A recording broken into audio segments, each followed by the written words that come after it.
இம்ரான் இப்னு ஹுசைன் ஒரு சஹாபி, அவருக்கு மூலவியாதி, நின்று தொழுகிறதுக்கு முடியலை. அப்படி இருந்ததுனால என்ன செய்யறாரு, ரசூலுல்லாஹி அல்லாஹ்வுடைய தூதரை, நான் மூலவியாதியில் இருக்கிறேன், எனக்கு எல்லாரும் தொழுகிற மாதிரி எனக்கு தொழுக முடியாது. அப்ப ரசூலுல்லாஹி என்ன செய்யறாங்கன்னா, அப்ப சல்லி காயிமன், உனக்கு முடிஞ்சுன்னு சொன்னா நின்று தொழு, முடியல என்று சொன்னா உட்கார்ந்துட்டு தொழு. உட்கார்ந்தா கூட அந்த மூலத்தின் அழுத்தத்தில் ஒரு கஷ்டமா இருக்கும் என்று சொல்றேன்னா ஃபைல்லம் தஸ்ததி ஃபலா ஜம்பின், படுத்துக்கிட்டு தொழு. படுத்துக்கிட்டு தொழுவது நம்மளே என்ன செய்வோம், ஒரு மரியாதை குறைவா நினைப்போம்.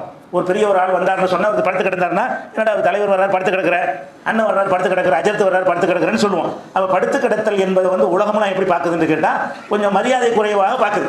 ஆனா அல்லாஹ் என்ன பார்க்கறான்னு கேட்டா, உனக்கு ஏழலையா, பள்ளிவாசலை படுத்துக்கிட்டு தொழுவே, ஒரு அதுக்குரிய இடத்தை பிடிச்சு என்ன செய்யுங்க, படுத்த மேனைக்கு என்ன செய்யலாம், நீங்கள் தொழுகலாம். உட்கார்ந்து தான் தொழணும்னு அவசியம் கிடையாது, நின்று தொழணுங்கிற அவசியம் கிடையாது என்று ரசூல் ஸல்லல்லாஹு அலைஹி வஸல்லம் அவருக்கு சொல்றாங்க.